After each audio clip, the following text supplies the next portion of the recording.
दिनै मार्च दाननि 30 अक्ट' बुधबार बाराय फुंबिलिनि बयनिसिमबो गोथार गाहाम हामलायनाय जासिहरनाय थाबाय।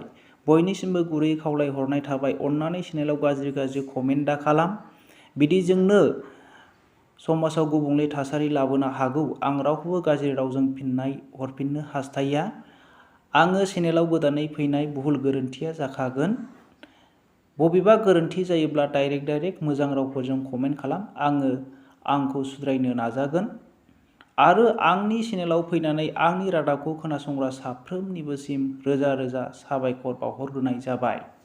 दानिया फैदो जों गाहाय रादाबाव दङ अल पिडिसिनि कन्ट्रेक्टर आफादनि गाहाय नेहाथारि बिक्रम दैमारिया बिटिआर सरकारनिसिम गुरै खावलायहरदों थाबैनो इन्दि बिफोरनि जेंनाखौ सुस्रांनानै होनांगौनि थाखाय। मानोना गोबां इन्दि बिफोरा मदद बिहोयो गावसिनि फिसा फालांगि खालामनो आरो इ-रिक्सा बायनानै गावसिनि नखरखौ खांलांनो थाखाय।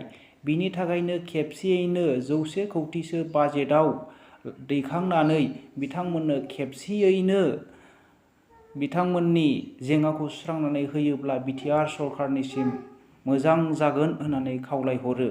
आरोबाव बिथाङा मोनसे अजद दैखाङो प्रमद बर' आरो दिपेन बर' बिथां सानैनिबो बिबुंथिया गोरोबा। दिपेन बर'आ बुङो बिटिसिआव हाबखानाय बर' रायजोनि मोनसेबो गामिया दानख'जानाय नङा होननानै। नाथाय प्रमद बर'आ बुङो गंसे गामि दानजानानै 10था गामि मोननाया साबसिन होननानै बिथाङा बुंथियो होननानै खौरांगिरिफोरनि गेजेराव बुङो। आरो बिदिब्ला दिपेन बर'नि बाथ्राया भेलु गैया नामा होननानै बिथाङा खौरांगिरिफोरनि गेजेराव रोखायै बुंथियो। आसामनि गिबि मन्थ्रि ड हेमन्त बिश्व शर्माया आरोबाव एनआरसिखौ नायफिननो थाखाय बाथ्रा दैखांदोंमोन। बेनि सायावनो एआइइउडिएफनि गाहाय आफादगिरि बर'दिन आजमलआ बेबायदि बुंथियो। 1900 कौटि रां बाहायनानै आरो 56,000 वार्कार आरो अफिसारफोर बाहायनानै 6 बोसोर खामानि मावदोंब्लाबो जाफुङाखै नामा? बेबायदि पाब्लिकफोरखौ हेरेसमेन्ट खालामबाय थायोब्ला जोङो बे केसखौहाय सुप्रिम कर्टसिम लांगोन होननानै बिथांमोनहा आसाम सरकारनि सायाव बा हेमन्त बिश्व शर्मानि सायाव हुमखि होयो। मध्य प्रदेशआव मोनसे मुगैथाव जाथाय। सासे 14 बोसोरनि गथ'खौ सासे 55 बोसोरनि त्रिलक मुंनि सुबुङा जबरदस्ति जिनाहारि खालामनो नागिरदोंमोन। उनाव न'आव थांनानै बिमा आरो बिफानो खोन्थाहैनायनि उनावहाय बिनि बिमाय आरो बिफाया फैनानै बेखौ थुख्रा-थुख्रि दानस'नानै दैमायाव गारहरनानै गालाङो। उनाव पुलिसफोरा मिथिनानै सानैखौबो एरेस्ट खालामनाय जायो होननानै जोङो सुलुङाव मिथिनो मोनो। मेघालय रायजोनि बारग' पुलिस अफिसारआ थांनाय 2013 मायथाइयावहाय जबरदस्ति सानै गथ'खौ जिनाहारि खालामदोंमोन। बे जिनाहारि खालामनायनि जाहोनाव बेखौ जेलाव दोननाय जादोंमोन। दा बिजिरगिरिफोरा बिजिरनानै बेखौ कनसिडारेसन खालामथावथाव मोनैखाय बेखौ थैजासिम जेलावनो दोननो थाखाय थि खालामनाय जाबाय आरो 9 लाख रांबो जुरिमाना खालामनाय जाबाय होननानै जों खौराङाव मिथिनो मोनो। बिनि मुंखौ जोङो नुर इस्लाम होननानै खौराङाव मिथिनो मोननाय जायो।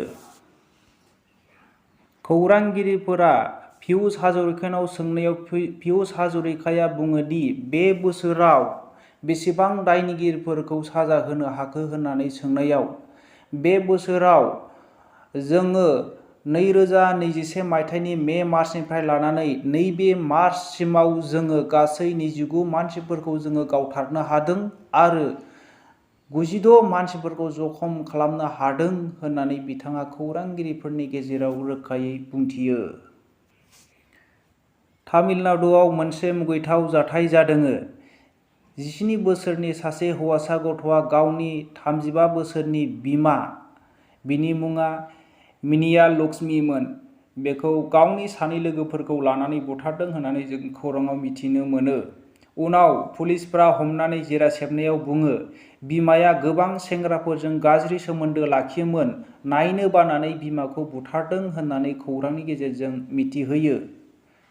सानै लोगोफोरखौ एरेस्ट खालामनो मोनाखै, बिथांमोनहा खारनानै दङ होननानै जों खौराङाव मिथिनो मोननाय जायो।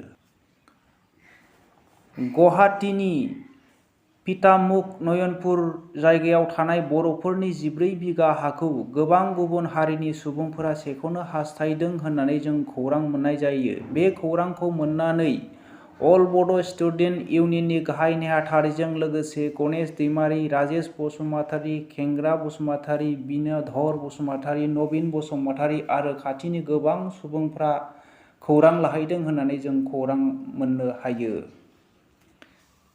कार्बि आंलं जिल्लानिफ्राय बिमाइनाव नगाव सिलाघाटआव आलासि जानो थाखाय सासे हिनजावसा गथ'आ फैदोंमोन।